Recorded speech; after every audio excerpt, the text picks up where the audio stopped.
Hi everybody, it's me, John Whaite, and I'm back on the Waitrose channel. Today I'm cooking one of my favourite things to eat, to make, pancakes. And I love them because they're so versatile. You can chuck anything at them and they will award you with the most perfect dinner, breakfast, lunch, whatever time of day you want them, they're ready for you.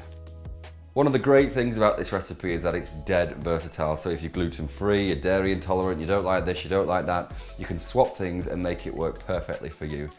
Pancakes are all about ratio. Well, baking in general is about a ratio.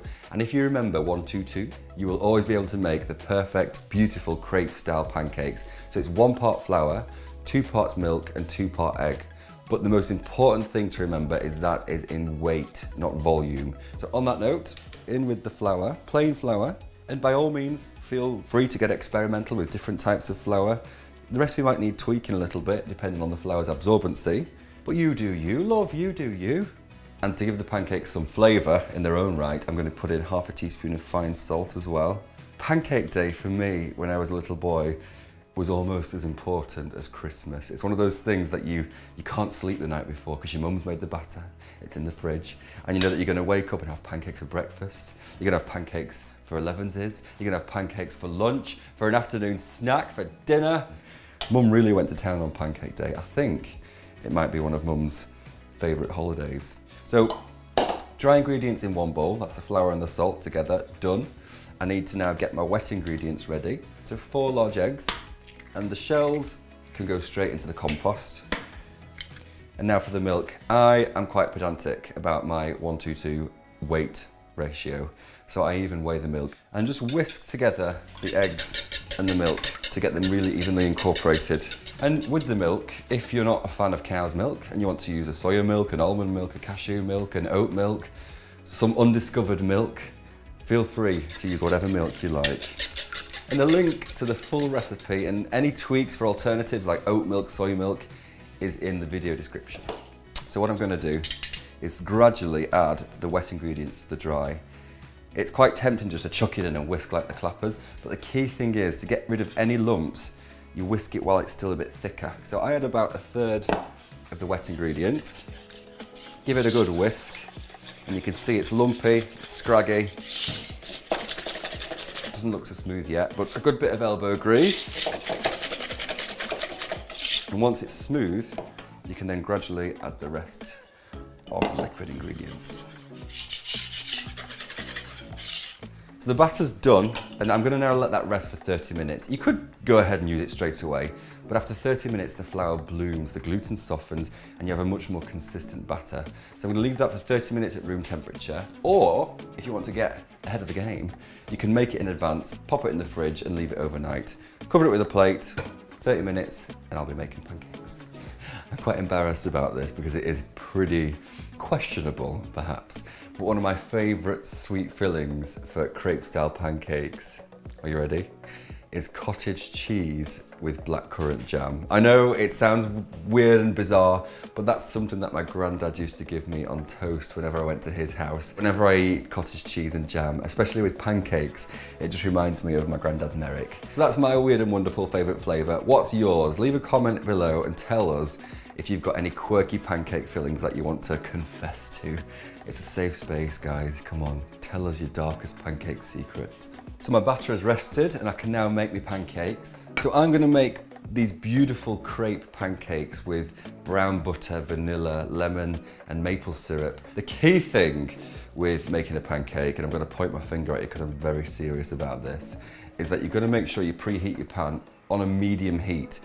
The tendency is to get the pan really hot, and that just burns the batter, and the first pancake then sticks to the pan, and pancake day is ruined for the entire family, for the entire village. So get your pan preheated on a medium heat, and then I'm going to add a little drop of oil, not too much, because you don't want to fry the pancakes so they go crispy. And then very, very, very carefully, watching your fingers, just take a bit of kitchen paper and just rub the oil around the base of the pan.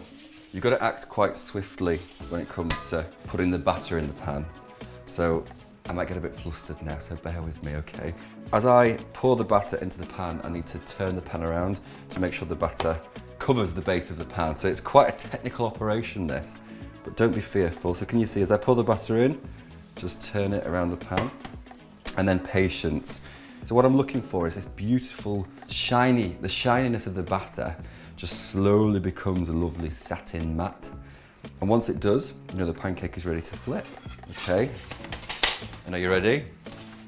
Good luck. Woo! I can't believe I just did that. So a few more seconds on the other side and the pancake's done. And then I just cover them up with another plate just to keep them warm. And the steam also helps to keep them lovely and soft and supple. And if you like the look of this recipe, then click the subscribe button and hit that notification bell to find your way to many, many more recipes just like this one. If your flipping skills are to be desired and perhaps lacking, don't feel bad about yourself. All you need to do is make sure the pancake is loose and then very, very carefully, either with a pair of kitchen tongs or your fingers, just pick the pancake up and flip it over in the pan like that. So my pancakes are folded up and neatly tucked away between those plates. I'm now gonna make that gorgeous brown butter topping. So over a medium-high heat this time, so turn the heat up a little bit. I'm gonna take my butter and just let that melt in the pan. Brown butter is one of my favorite things to make because it transforms any dish. You can have it in cakes, on desserts, but you can also have it with savory food. Brown butter with a bit of fish or roasted peppers is absolutely life-changing. With brown butter, it of course is about looking at the colour of it and the smell of it. But one of the most important indicators of when brown butter is ready is the sound. Because as this butter boils, it'll be, you can hear it going now. As it boils, it'll be quite loud, quite noisy. But as it suddenly goes quiet, like that moment of peace after a heavy rainstorm, that's exactly when your brown butter is ready. So listen out for it. So my brown butter is perfect. Now, brown butter and maple syrup on their own together is perfect, but I of course want to jazz it up a little bit more. It is me after all. So I'm going to add to the brown butter straight away some lemon zest, and then to amplify it even more, because you know, why have one ingredient when you can have 5,000, I'm going to add some vanilla. I use fresh vanilla from a bean. If you wanted to use vanilla extract or vanilla bean paste, I ain't gonna judge you. And do not, under any circumstances, just chuck this pod in the bin. Let it dry out and stick it in a jar of sugar and you'll have the most beautiful vanilla sugar, which is great for pancakes, but also great for baking. So brown butter's ready, the pancakes are ready, the maple syrup just needs opening. So I'm going to assemble my pancake before I dig in. And let's finish this now with a pop of colour, some beautiful tangy sharp raspberries. So there you have the most perfect plate of brown butter, vanilla and lemon pancakes. Thank you so much for watching, guys. I'm going to be back very, very soon with another cracking recipe. But until then, I've got a date with a plate of pancakes.